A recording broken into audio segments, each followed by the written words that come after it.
지금부터 에너지 관리 기사 실기 동영상 강의를 시작하도록 하겠습니다.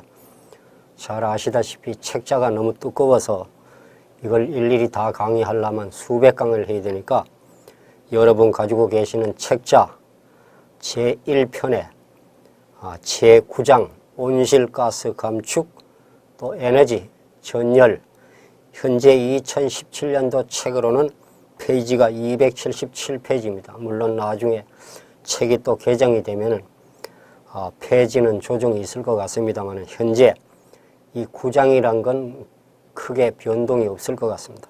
그 제1편의 제9장 온실가스 감축 또 에너지 또 전열 현재 페이지로는 277페이지 2017년도 책자 여기를 펴주시기 바랍니다.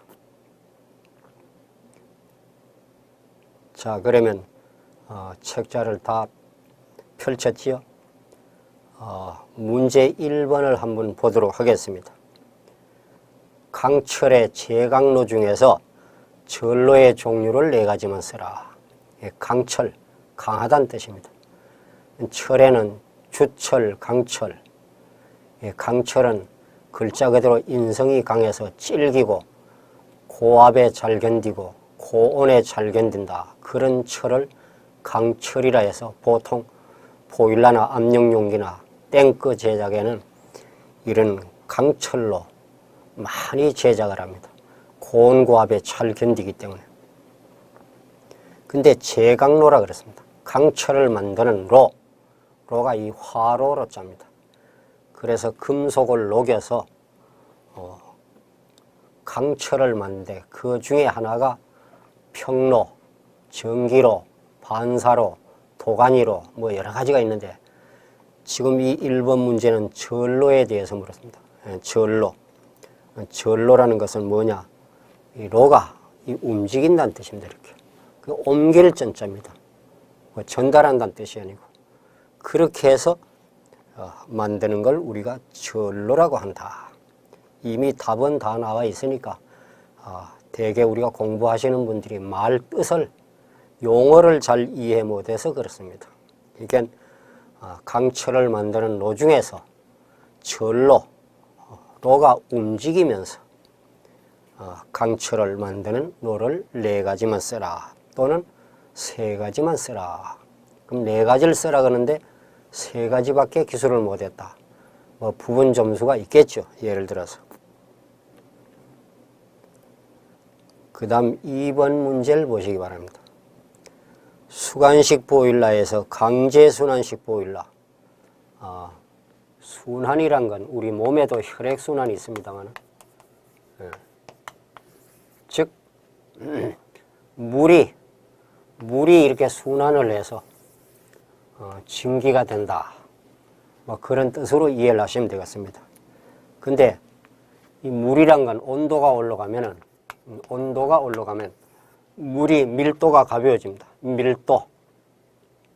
그럼 물 1리터당 몇 킬로그램이 되는가? 이런 밀도가 온도가 올라오면 가벼워집니다. 가벼워지면 저절로 부력이 생깁니다. 그래서 우리가 구멍탄 난로나 또는 구멍탄 온수탱크라든가 여기에 물이 뜨거워지면 저절로 팽창을 해서 위로 타고 올라갑니다. 이런 거는 자연순환입니다. 자연순환. 근데 건물이 넓고 방 구조가 크고 가는 배관이 너무 길면은 이 자연순환에는 한계가 있습니다. 우리가 동네 야산을 올라가면 쉽게 올라가지만 높은 산을 우리가 올라간다고 한번 생각을 해보세요. 중간쯤 가다가 한번 쉬었다가 또 올라가고 또 중간쯤 가서 누가 뒤에서 밀어준다든가 또는 우리가 뭐 엘리베이터를 타고 올라간다든가 이런 식으로 뭔가 동력, 기계의 힘을 빌려서 순환을 시키는 걸 강제순환이랍니다. 물은 띄워지면 부력이 가벼워지고 밀도가 가벼워서 저절로 위로 올라가게 됩니다. 이래서 순환이 된대. 이건 자연순환인데 여기는 한계가 있습니다. 그래서 이 보일러에는 우리가 라문터 노즐이라든가 순환 펌프를 달아가지고 물을 강제로 순환시키는 걸 강제순환이라고. 그렇게 해서 보일러를 제작한 것을 종류를 두 가지만 쓰라 해서 베럭스 보일러. 물론 답은 다 달려 있으니까 지가 일일이 설명 안 해도 다 읽어보시면 이해가 가지만 다만 용어가 외래어이기 때문에 몇 번 반복을 해서 보셔야 우리가 TV나 텔레비전이나 스마트폰이나 핸드폰이나 자주 쓰는 거니까 외래어지더라도 우리가 혼동스럽지가 않고 자연스럽지만 처음 공부하시는 분들은 보일러 종류가 외래어가 나오니까 조금 문제가 있지만은 반복해 보시다 보면 언젠간 익숙해질 것이다. 그렇게 이해를 하시고. 그 다음 3번 문제는 열 교환을 합니다. 예를 들어서 증기를 넣어서 온수를 만든다든가 또 100도가 넘어가는 중온수를 가지고 차가운 물을 온수를 만든다든가 이걸 우리가 열 교환이랍니다. 열 교환. 한 물체는 뜨겁고 한 물체는 차갑고 서로 교환이 되면서 온수를 만드는 거 이런 걸 우리가 열 교환기랍니다. 종류가 굉장히 많습니다. 우리 보일러실에는 관형, 파이프로 만든 관형이 많고 그 다음에 지역난방 이런 곳에는 판형, 즉 플레이트형 열교환기가 많습니다. 그 외에도 여러 가지 종류가 많습니다. 또 스파이럴형 열교환기도 있고 그건 또 나중에 또 설명하기로 하고 이 열교환기가 전열이 잘 되면 열전달이 잘 되면 규모가 적어도 되거든요. 면적을 축소할 수가 있습니다. 면적을 축소하면 설치하기도 용이하고 가격도 싸고 여러 가지 좋은 면이 있습니다. 그러려면 전열 면적을 최소 적게 만들어야 된다. 그러려면 어떠한 값을 변화를 시켰을 때 이것이 과연 허락이 되겠는가 막 그런 뜻으로 이해를 하시면 읽어보면 쉽게 즉 고온과 증기나 온수하고 또는 내가 물을 데워야 할 난방수라든가 급타이라든가 이거와 온도차를 크게 하면 열전달이 빨라지겠죠. 막 그런 뜻으로 이해를 하시면 되고 그 다음 연료전지 일명 신재생 에너지랍니다. 신재생 에너지. 우리가 화석연료를 많이 사용하다 보니까 이 대기로 하늘로 공기 중으로 탄산가스, 메탄, 질소산화물, 일명 아산화질소 이게 온실가스 주범이라서 대기오염을 유발시키고 환경을 파괴하고 그래서 우리가 저탄소 녹색 성장을 많이 해서 환경을 좀 깨끗하게 하자. 이러니까 신재생 에너지를 많이 보급을 해서 화석연료, 즉 연료를 절약해서 대기오염을 줄이자 뭐 그런 뜻입니다. 그 하나의 일종의 연료전지입니다. 그 연료전지를 가지고 발전을 한다. 거기에 대해서 간단히 설명을 해달라. 그래서 이건 천연가스, 일종의 LNG죠. 또 메탄올, 거기에서 나오는 수소 성분하고 공기 중에 산소를 결합해서 어떤 전기를 생산한다. 저는 간단히 설명을 드리지만 여러분은 몇 번 반복해서 읽어보시기 바랍니다. 그러면 이제 이번에는 5번 문제를 보도록 하겠습니다. 5번 문제는 온수보일러나 증기보일러, 일명 스팀보일러랍니다. 여기에 압력을 방지하는 안전장치의 명칭을 써라. 압력이 높아지면 안 됩니다. 사람도 고혈압 환자는 걱정스럽습니다. 보일러도 압력이 올라가면 온도도 동시에 상승되고 그래서 보일러에는 어떤 최고 압력이라든가 또 보일러가 아니라도 탱크 제작을 했을 때 압력 용기가 있다. 이런 용기가 과연 얼마까지 견딜 수 있는가? 그걸 최고 압력이랍니다. 근데 최고 압력이 계속 연달아 올라오면 이 탱크가 큰 힘을 받게 됩니다. 그래서 갑자기 물리적인 반응이 일어나서 폭발이 일어날 수 있고 이래서 압력이 올라가지 못하도록 그래서 설정 압력이라 해서 설정, 일명 안전하게 쓰는 상용 압력이다. 알맞게 쓰라 이 말이죠. 그 최고 압력이 1메가파스칼이면은 한 0.7메가파스칼 정도 안전하게 쓸 수 있는 겁니다. 그러나 우리가 정해놓은 압력에서 무언가 자동 제어가 고장이 난다든가 했을 때 압력이 초과되면 이 탱크가 위험해지게 됩니다. 그럴 때 그 안전장치가 무엇이 있는가 그런 뜻입니다. 그래서 온수 보일러에는 방출 밸브, 영어로 릴리프 밸브랍니다. 압이 좀 올라갔을 때 바깥으로 빼내가서 다시 재사용하는 걸 방출 밸브. 우리가 온수 보일러 같으면 일반적으로 한 120도 정도에다 방출 밸브를 달아놓습니다. 그럼 120도 이상 올라가면 문이 열려서 그 팽창수를 빼내서 다시 써먹도록.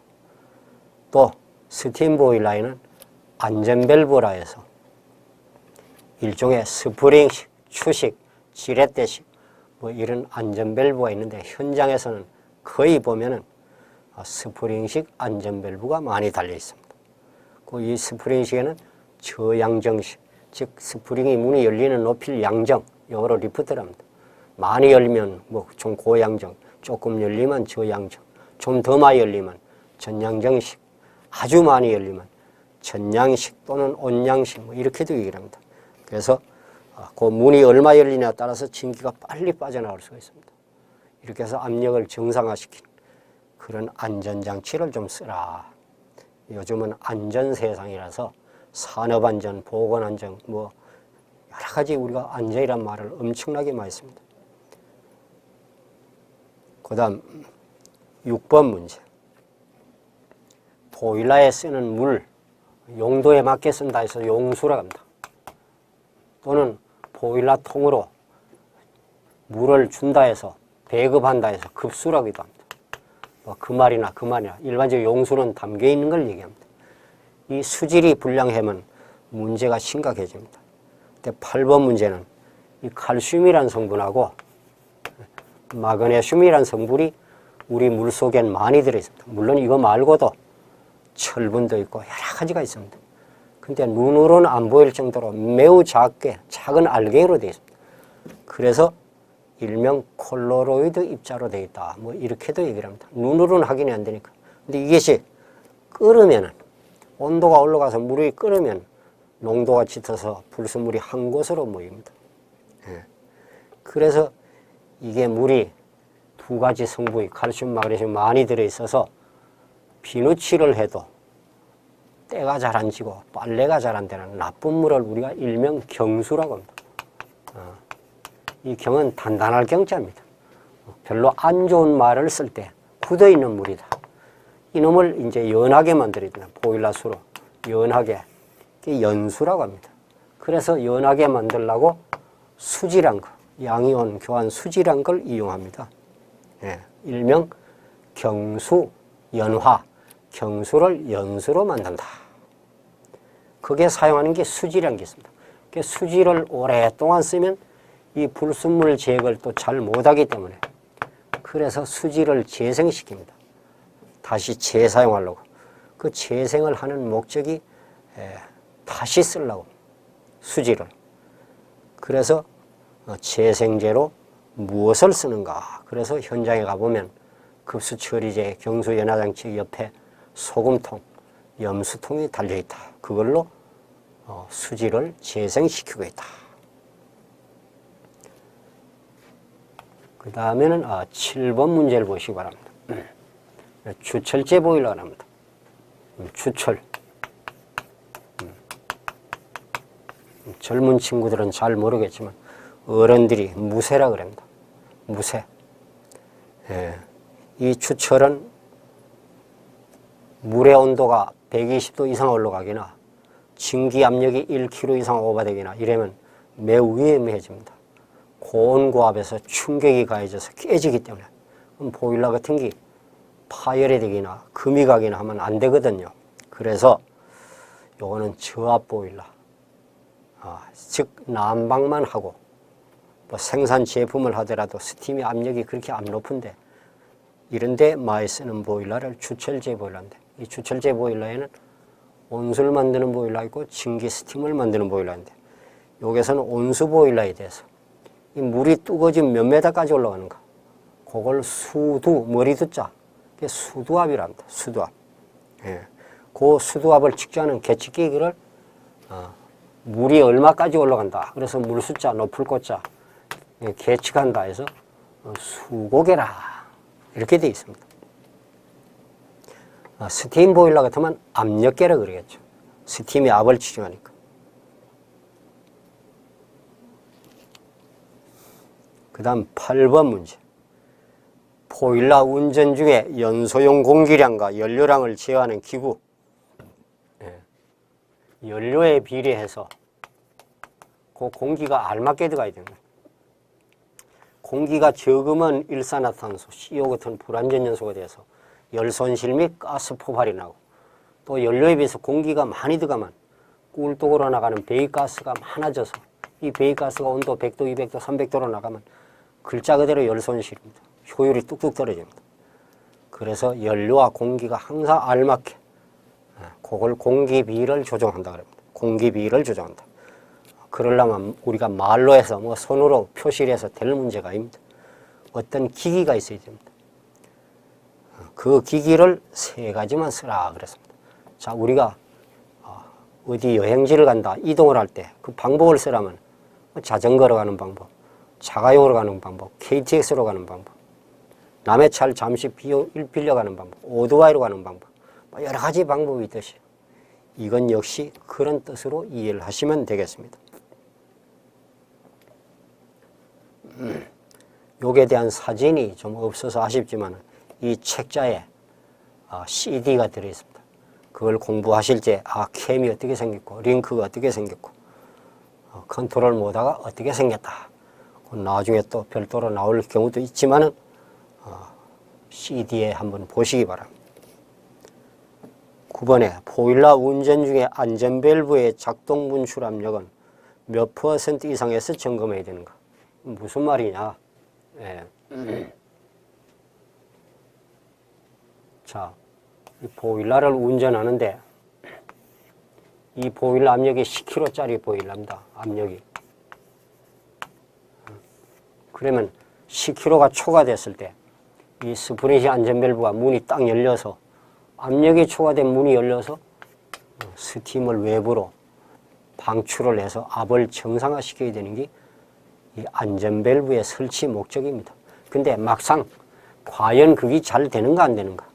그래서 내가 사용하는 압력의 75%, 예를 들어 7.5kg 정도에서 한번 손으로 수동으로 문을 한번 열어보는 겁니다.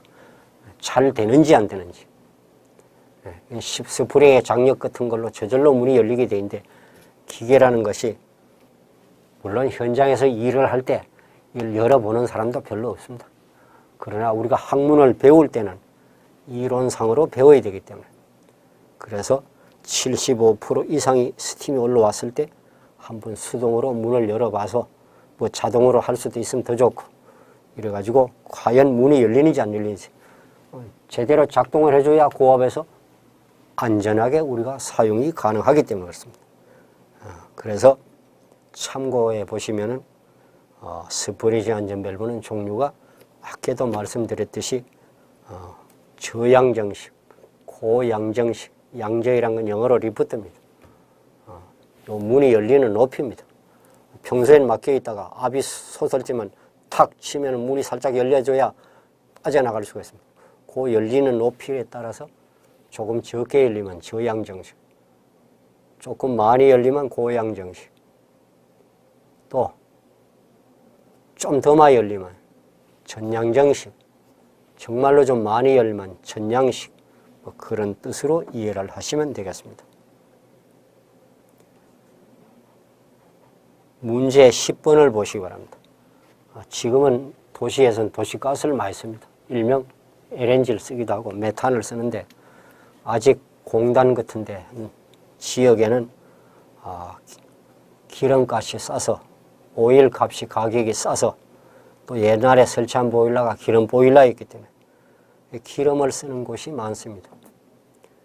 그러면 이 보일러가 한 대 있고 또 지하 같은데 큰 기름 탱크에 기름을 담아서 2달, 석 달씩 쓸 수 있는 양을 바깥으로 끄집어내서 서비스 탱크에 담아서 여기서 우리가 기름 연소 라인에다가 기름을 공급을 합니다. 근데 여기엔 수시로 이제 펌프 같은 게 달렸습니다. 우리가 펌프를 이송하려면, 기름을 이송하려면 펌프가 있어야 돼요. 근데 물펌프를 얘기하는 것이 아니고 여기서 말하는 거는 오일, 기름을 이송하는 펌프를 얘기합니다. 대표적으로 기압펌프, 우리말로 회전식 펌프라고 합니다. 또 프렌저 펌프, 일명 왕복식 펌프라고 합니다. 그 외에도 로타리 펌프, 베인 펌프 뭐 이런 것이 있다고만 아시면 되겠습니다. 그 다음에는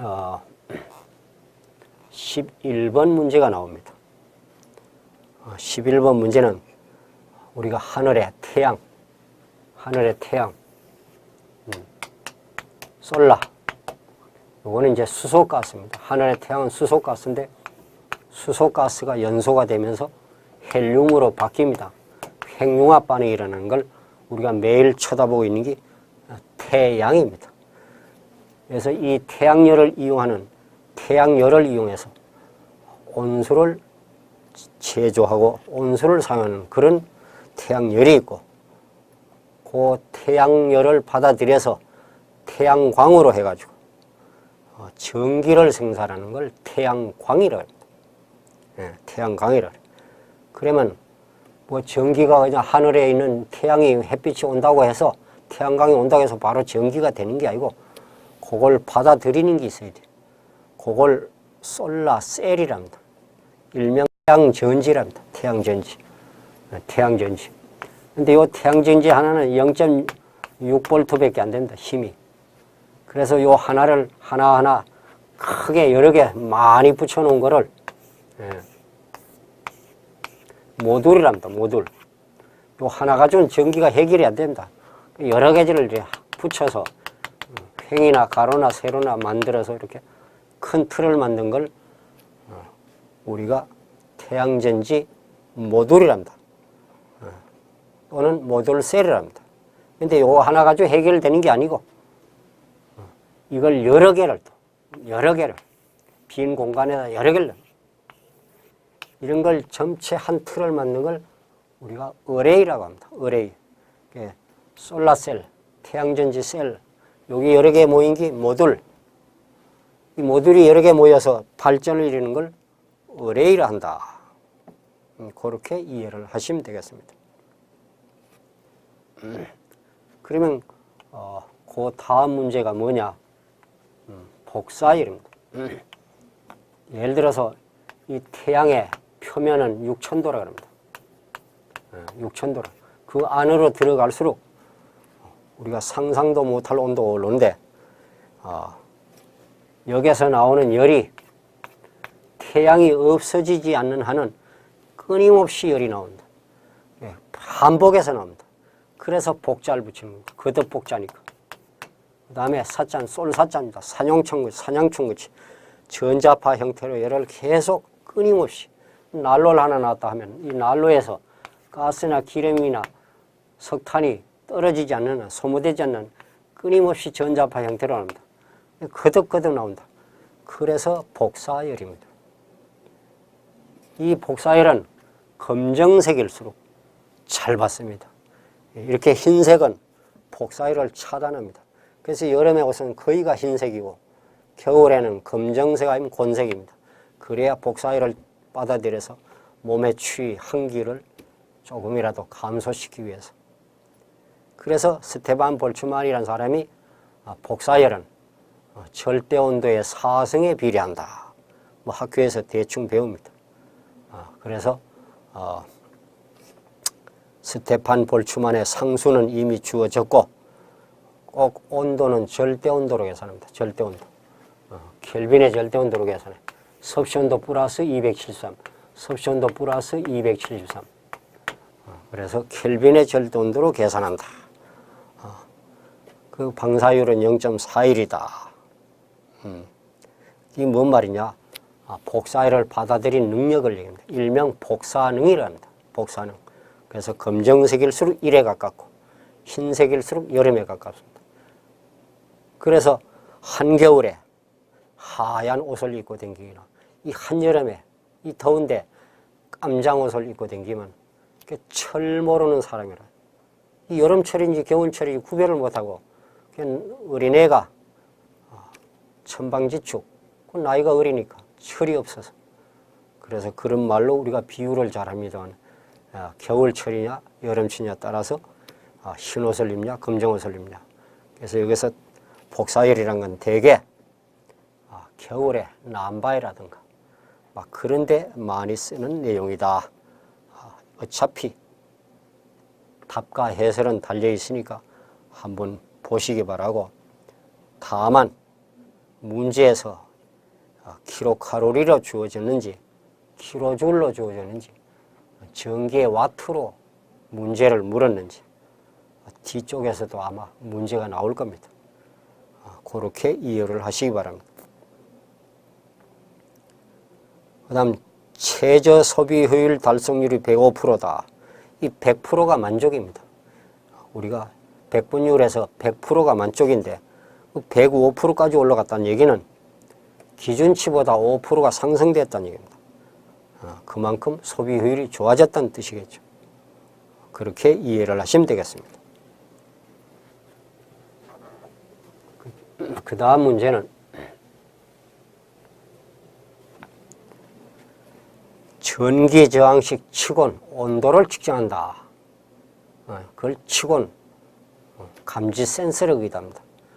여러 가지 금속이 있는 중에서 그 금속이 온도가 1도 올라갈 때마다 온도가 1도 떨어질 때마다 그 전기의 저항치가 다 틀립니다. 근데 저항치가 들쑥날쑥 이렇게 변화가 심한 거는 온도계로 쓸 수가 없어요. 온도가 1도 올라갈 때마다 전기 저항치가 거의 일정한 수준이 되어 있는 거. 그런 걸로만 우리가 온도계를 만든 걸 전기 저항식 온도계 또는 측온 저항체 또는 측온 센서라고 합니다. 그래서 대표적으로 종류가 백금이라는 금속으로, 니켈이라는 금속으로, 구리라는 금속으로, 서미스트, 일명 책자마다 더미스트라고도 얘기하고, 왜? 외래어이기 때문에. 여러 가지 금속의 혼합물을 짬뽕해서 만든 측온체를 우리가 서미스트라고 합니다. 그 중에 백금 온도계가 가장 정밀도가 높다.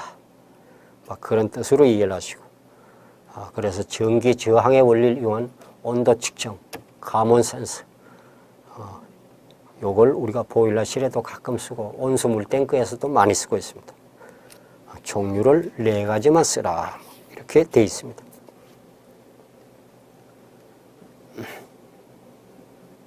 그 다음에 이제 15번을 보시기 바랍니다. 열매체 보일러. 우리가 물을 사용하는 보일러. 자, 우리 회사에 무슨 물건을 만드는데 우리 회사에서는 150도씨의 스팀이나 온수가 필요하다. 그러면 압력 한 5kg 정도 올려야 됩니다. 또 우리 회사 제품은 한 180도씨의 스팀이나 온수가 필요하다. 그 압력 한 10kg 올려야 됩니다. 또 우리 회사 제품이 한 300도씨의 온수나 스팀이 필요하다. 그럼 압력을 90kg까지 올려야 됩니다. 즉 9메가파스칼. 이렇게 고압으로 운전하면 보일러가 위험합니다. 위험해요. 힘들기 때문에. 근데 이 열매체 보일러, 다우삼이라든가 이런 석유류 제품, 이런 걸 가지고 이용하면 한 압력 2kg만 올려도 한 300도씨의 온수나 기체가 올라옵니다. 물을 가지고는 300도를 만들려면 90kg, 엄청난 고압을 올려야 되는데 이 다우산 같은 열매체를 가지고는 2, 3kg 압력 아주 낮으라고 해서도 이런 고온이 올라오는 액상 기상이 올라옵니다. 그게 얼마나 편리하겠습니까? 그런데 잘 쓰질 않기 때문에 일명 특수 보일러라고도 합니다. 그 중에 하나가 이제 다우삼이라는 열매체가 있는데 물 대신에 들어가는 거죠. 그게 효율을 계산하는 거. 그걸 쓰라. 어차피 효율은 곱하기 100이니까 시간당 열매체 상량이 3제곱미터다. 그럼 밑에 연료 소비량이 킬로그램이니까 그놈도 역시 킬로그램으로 만들어야 되겠죠. 그래서 비중량 곱하기 비열. 어떤 물질이고 온도를 올리는데 다 비열이 필요하다. 그렇게 이해를 하시면 쉽게 해결이 되겠습니다. 그 다음 16번 문제를 보십시오. 신재생 에너지를 가지고 전기를 생산할 수 있는 것. 일종의 신재생 에너지라고 합니다. 신에너지와 재생에너지 합쳐서 신에너지. 없던 걸 가지고 다시 새로 만든 건 그건 신에너지고, 버리는 걸 가지고 재생한다. 그건 재생에너지입니다. 합쳐서 신재생 에너지입니다. 뒤쪽에서도 다시 나올 겁니다. 거기에서 발전이 가능한 시스템을 4가지만 쓰라, 뭐 5가지만 쓰라. 그렇게 이해를 하시면 되겠습니다. 풍력은 뭐 바람을 이용한다. 이 바이오는 종류가 굉장히 많습니다. 뒤쪽에 또 자세히 나옵니다.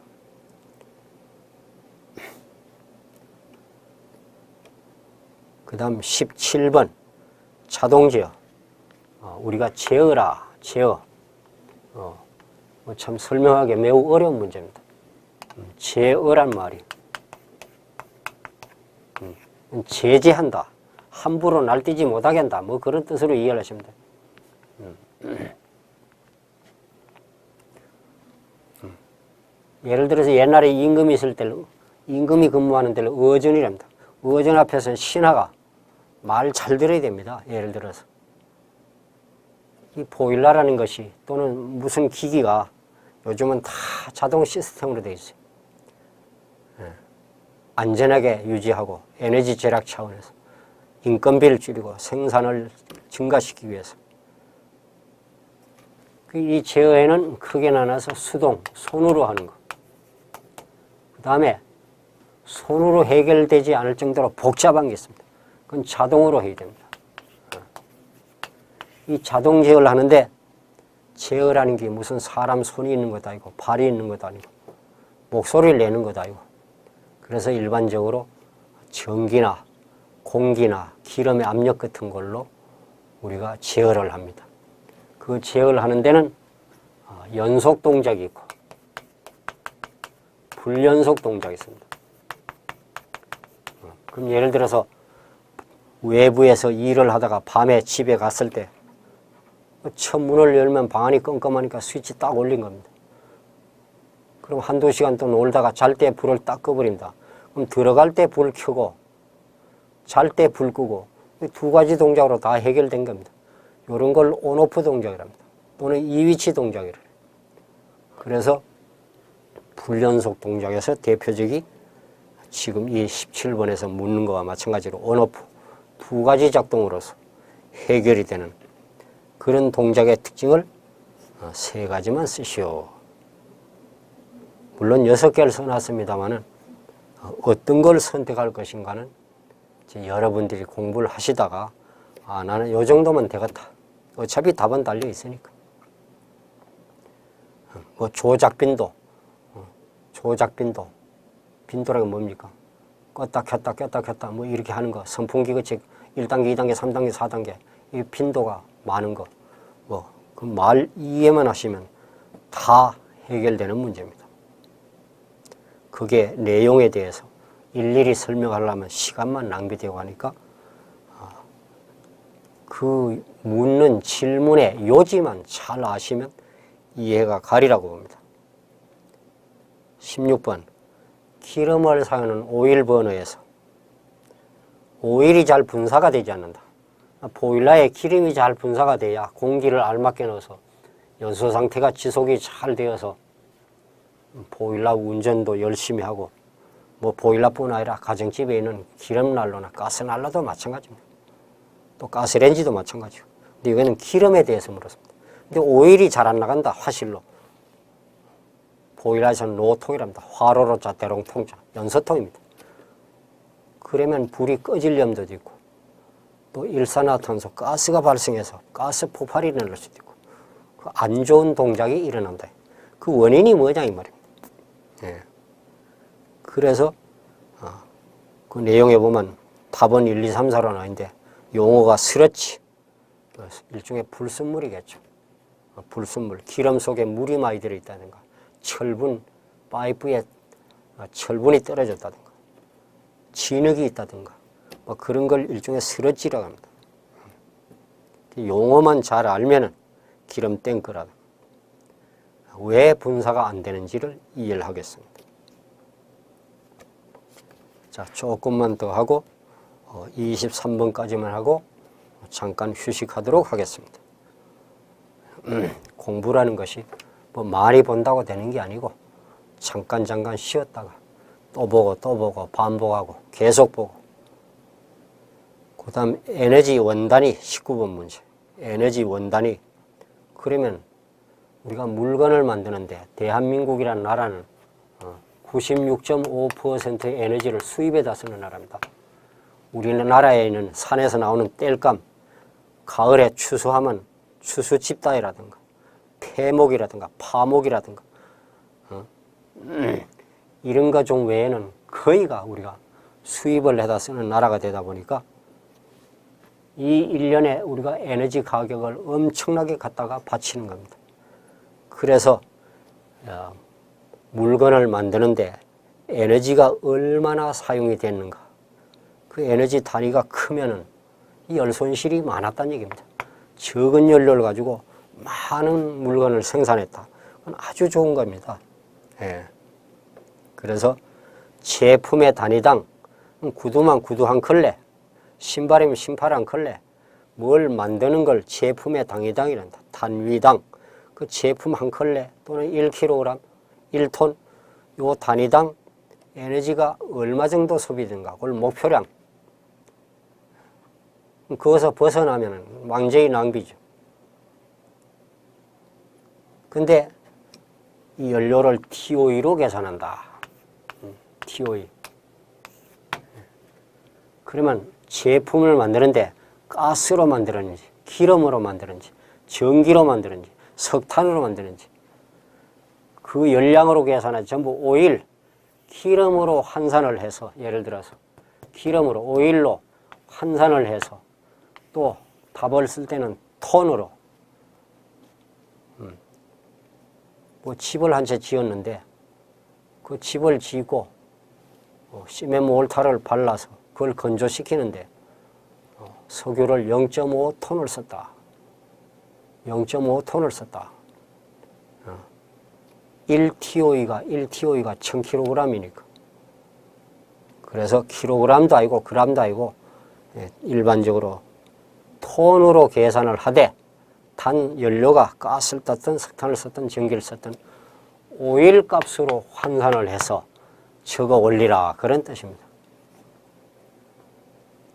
그러면 예를 들어서 석탄이 1kg이 열량으로 5000kg입니다. 예. 그럼 석유 원유가 1kg이 10,000kcal가 나온다고 잡읍시다. 그럼 저절로 환산이 된 겁니다. 왜? 석탄 1kg은 원유로 0.5kg를 소비한 겁니다. 0.5kg가 예를 들어서 수백 개가 있어가지고 5,000kg이 나왔다. 그럼 결국은 석유 1톤을 썼다는 것과 똑같은 얘기입니다. 그러니까 무슨 연료를 썼든지 간에 석유로 다 계산을 일일이 해서 보고를 하라. 그걸 TOE라고 이해를 하시면 되겠습니다. 다음 문제 20번. 보온 단열재. 보온. 일단 열 손실을 막아야 됩니다. 에너지를 절약하려면 열 손실을 막아야 돼요. 예. 우리가 뭐 아파트나 단독주택에서 배관에 온수가 지나간다. 기본적으로 열 손실이 10%를 잡습니다. 10%. 보온 단열재를 잘 써가지고 보온 단열재를 잘 써서 한 1%로 줄여버리면 그만큼 경제적으로 에너지 절약 차원에서 문제가 좋아지겠죠. 네. 그래서 그러나 이게 너무 두꺼워서 가격도 비싸지고 너무 두꺼우면 또 경제적 우리가 그걸 안 따져볼 수가 없습니다. 무조건 열만 차단한다고 비싼 걸 갖다 쓸 수는 없는 거니까. 그래서 경제적 두께에 대해서 간단히 설명하라. 가끔 학생들이 질문합니다. 책에 있는 이대로 써야 됩니까? 책에 나온 대로 꼭 틀리지 않게 써야 됩니까? 세상에 그런 천재는 없습니다.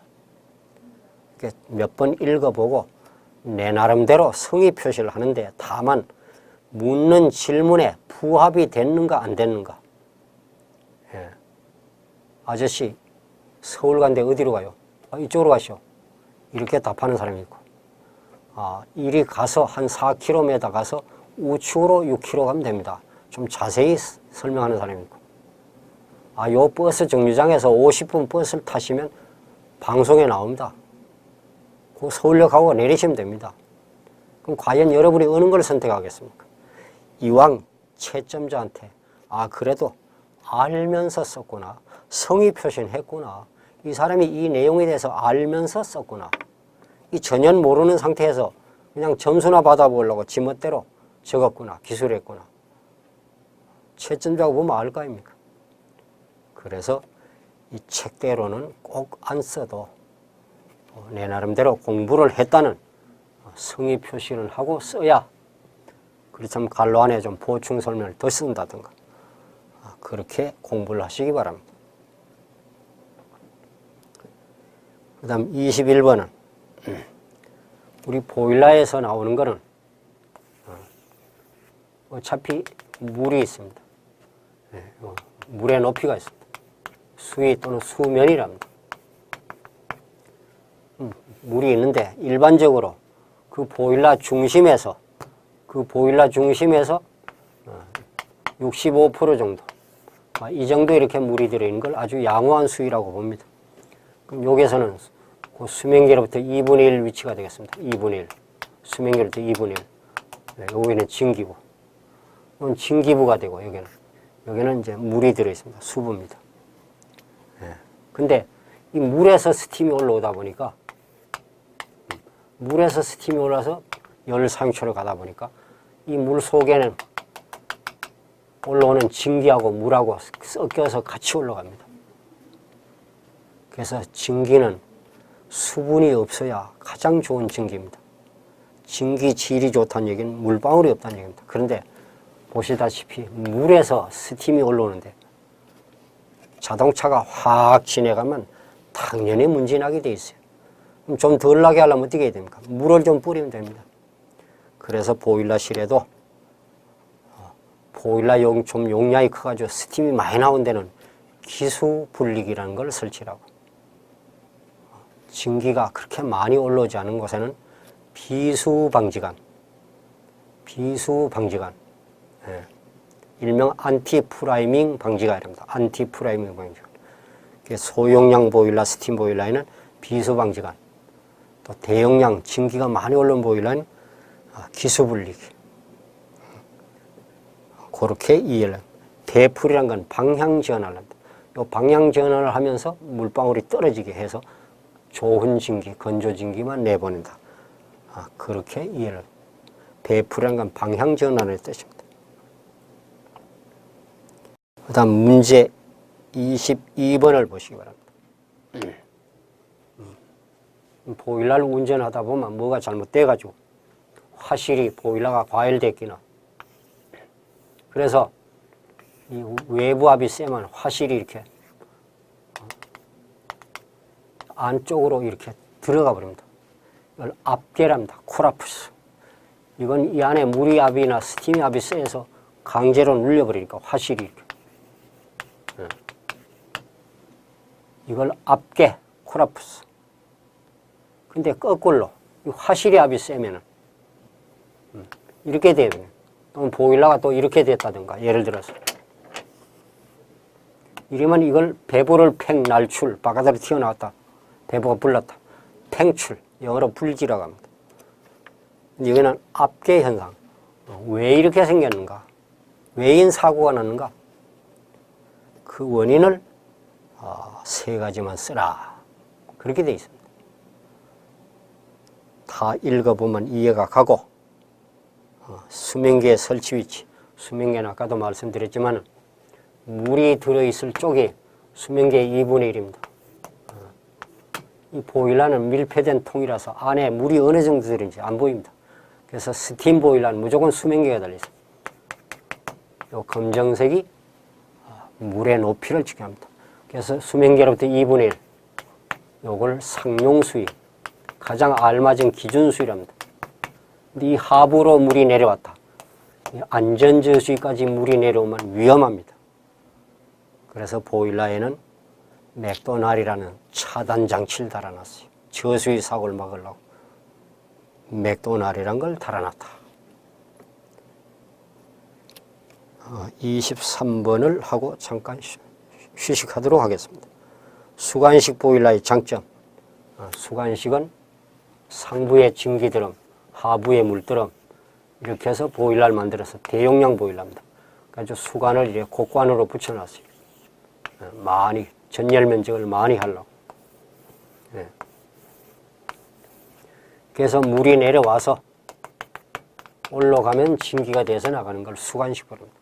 이 원통형 보일러에 비해서는 물 탱크가 아주 적어. 증기 드럼이 매우 적어서 증기가 많이 나옵니다. 왜? 이 파이프 하나하나가 전열면이라서 열을 많이 흡수를 하게 됩니다. 그래서 일명 대용량 보일러랍니다. 이런 보일러인데 파이프로만 만들다 보니까 열 전달은 잘 되는데 두께가 얇아서 수질이 불량하면 스케일이 많이 쌓여가지고 또 열을 방해합니다. 그래서 급수 처리가 심각하고 스케일이 잘 달라붙고 좋은 면이 있으면 반드시 나쁜 면도 있습니다. 동전의 양면으로. 그래서 요걸 스팀 드럼, 증기 드럼, 밑에는 물만 담겨 있으면 물드럼, 동이 2개다. 그래 2동이고 여기 영어로 D자같이 생겼어. D형. 요즘은 이런 수관식 보일러를 많이 만들고 있습니다. 그래서 2동 D형 수관식 보일러. 옛날엔 다 보일러 현장에서 제작을 했습니다. 방법이 없어. 지금은 공장에서 만들어서 갖다 끼우기만 하면 됩니다. 이렇게.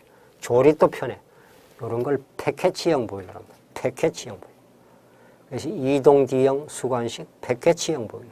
옛날엔 그런 방법이 없으니까 현자서 다 용접으로 땜질을 했어요. 자재를 가지고 와서. 지금은 공장에서 대량 생산용으로 큰 거 적은 거 만들었다가 갖다 끼워서 조립만 하면 되는 이런 보일러를 패키지형이라 한다. 그렇게 이해를 하시고 또 공부라는 게 오래 한다고 좋은 일은 아니니까 잠시 쉬었다. 또 나머지 공부를 하도록 하겠습니다. 이게 100점을 요구하는 게 아니고 60점 이상입니다. 사람이 자꾸 좀 이상해서 또 조급한 마음에 뭐 오타가 나느니 안 맞느니 그런 거 안 해도 합격하는 사람이 많아요. 그런 거 안 따져도. 좀 오타 나면 스스로 고치는 것도 그것도 공부예요. 오타 났다는 걸 발견했다는 자체도 공부 열심히 했다는 얘기고. 그래서 100점 맞으면 더 좋겠지만 60점만 맞아도 합격이다. 그러나 59점 맞으면 불합격이다. 요거는 반드시 우리가 알고 넘어가야 된다.